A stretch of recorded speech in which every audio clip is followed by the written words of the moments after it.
प्रयागराज में महाकुंभ की महायात्रा अपने आखिरी पड़ाव पर है। करोड़ों लोग मोक्ष के लिए डुबकी लगा चुके हैं। सरकारी आंकड़ों में रिकॉर्ड दर्ज होते ही चले जा रहे हैं, क्योंकि बताया जा रहा है ये 144 साल बाद आया है। तो 144 साल बाद आने वाले इस महाकुंभ के आयोजन से कई कहानियां भी सामने आई, तो कई चेहरे भी सुर्खियों में रहे। लेकिन जो बात इस महाकुंभ में हैरान करने वाली वो रही, वो ये कि कुंभ के कुरुक्षेत्र में सियासत ने भी अंगड़ाई भरी। साधु संतों से शुरू हुआ समागम सियासत के आरोपों तक पहुंच गया, और इसकी सबसे पहली वजह रही वो एक भगदड़ जिसने आयोजन पर, प्रशासन पर, विपक्ष को हमले का मौका भी दे दिया। हालांकि महाकुंभ में भगदड़ें होती रही हैं। 1954 से लेकर अब तक, यानी 2025 तक कई बार भगदड़ जैसे हादसे हो चुके हैं। प्रशासन की लाख कोशिशें, तैयारियां, सुरक्षा के पुख्ता इंतजाम, तमाम दावों के बावजूद चूक हुई भी और भगदड़ जैसे हादसे भी हुए। तो यही वजह है कि पिछले हादसों से सबक लेते हुए इस महाकुंभ में, 21वीं सदी में महाकुंभ में ऐसे हालात से निपटने के लिए सरकार और प्रशासन हाईटेक तकनीक की मदद भी ले रही है। हालांकि इसके बावजूद भगदड़ को रोका नहीं जा सका।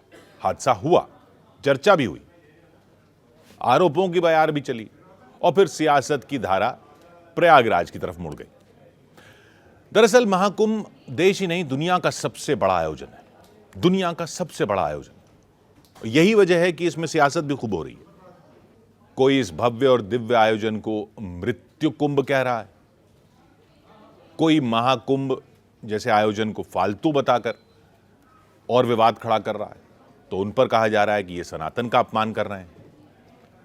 अखिलेश यादव ने यहां तक कह दिया कि संगम के पानी को बीजेपी के नेताओं के घर पहुंचाया जाए, उसी पानी से वो खाना बनवाया जाए।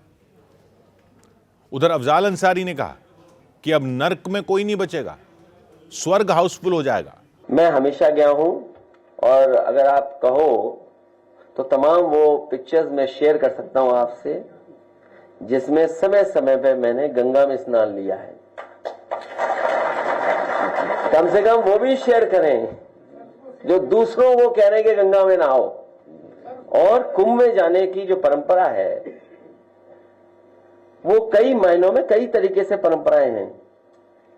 कुछ लोग गंगा स्नान इसलिए करने जाते हैं पुण्य के लिए, कुछ दान के लिए जाते हैं, और कुछ लोग जो पाप करते हैं अपने पाप धोने जाते हैं। तो हम लोग पुण्य के लिए जाएंगे और दान के लिए जाएंगे। মহাকুম্ভ আমি নাইবা বললাম, ওটা এখন মৃত্যু কুম্ভ হয়ে গেছে। মহাকুম্ভ আমি নাইবা বললাম, ওটা এখন মৃত্যু কুম্ভ হয়ে গেছে। बहुत दुखद घटना घटी है। हम सब लोग को श्रद्धांजलि अर्पित करते हैं। ये रेलवे का ये गलती है, इन लोगों की मौत हुई है, मुझे काफ़ी अफसोस है। फेलियर है सर रेलवे का। फेलियर है ना, फेलियर है तब ना सर जिम्मेवारी रेल मंत्री को लेनी चाहिए। लेना ही चाहिए ना रेल मंत्री को। क्या मांग करेंगे कुंभ में सर, जिस तरह से भीड़ बढ़ रही है? अरे सब कुंभ का क्या कोई मतलब है, फालतू है कुंभ है कुंभ। लेकिन जब वार हुआ तो पलटवार भी होना था। यूपी के सीएम योगी आदित्यनाथ ने भी विपक्षी नेताओं के बयानों पर पलटवार किया। देख रहे होंगे समाजवादी पार्टी के अध्यक्ष का, पूर्व मुख्यमंत्री का बयान महाकुंभ को लेकर के, जब पूरा देश और पूरी दुनिया प्रयागराज की धरती की ओर आकर्षित हो रही है, तब ये रोज महाकुंभ के बारे में दुष्प्रचार करते हैं। रोज दुष्प्रचार करते हैं, यानी दुष्प्रचार करके भारत की आस्था के साथ खिलवाड़ करते हैं, आपकी आस्था के साथ खिलवाड़ करते हैं। याद करिए 22 जनवरी 2024 को जब अयोध्या में आदरणीय प्रधानमंत्री श्री नरेंद्र मोदी जी के कर कमलों से 500 वर्षों का इंतजार समाप्त हुआ और प्रभु रामलला अयोध्या में विराजमान हुए, समाजवादी पार्टी ने तब भी विरोध किया था। समाजवादी पार्टी ने तब भी विरोध करके आपकी आस्था के साथ खिलवाड़ किया था। और इनके एक और सहयोगी उससे भी 2 कदम आगे आकर के कहती हैं कि महाकुंभ मृत्यु कुंभ में बदल गया है। ये क्या है? ये क्या है?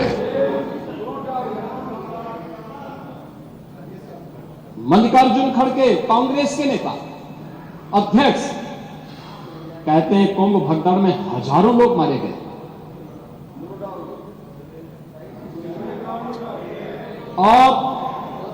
और जया बच्चन क्या कहती हैं? ये समाजवादी पार्टी की नेत्री है। इस देश में अभी सबसे बड़ा मुद्दा महाकुंभ भगदड़ की घटना है। उन मृतकों की सही संख्या बतानी चाहिए और जनता को सफाई देनी चाहिए। उन्होंने आगे क्या बात कही? उन्होंने कहा व्यवस्थाएं आम आदमी के लिए नहीं बल्कि वीआईपी के लिए थी। शवों को गंगा में बहा दिया गया, इससे पानी प्रदूषित हुआ है। यही पानी लोगों तक पहुंच रहा है और ये इस प्रकार के गैर जिम्मेदाराना बयान समाजवादी पार्टी, कांग्रेस, आरजेडी और टीएमसी के नेताओं के द्वारा सनातन धर्म के जुड़े हुए सबसे बड़े आयोजन के प्रति दिए गए। तो कुल मिलाकर महाकुंभ के अमृत में सियासत घोलने की कोशिश की गई। नेताओं की अपनी जबान रही और महाकुंभ पर बहने वाली सियासत की धारा में सभी ने डुबकी लगाई। लेकिन अब सवाल यह उठता है कि क्या यह जरूरी था? इसकी क्या जरूरत थी?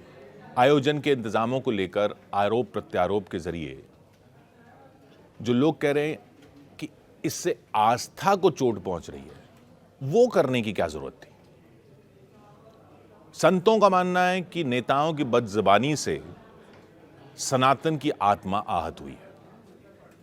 श्रद्धालु पवित्रता के भाव से दुनिया के सबसे बड़े आयोजन महाकुंभ में पहुंचते हैं, आस्था की डुबकी लगाते हैं, पूजा पाठ करते हैं।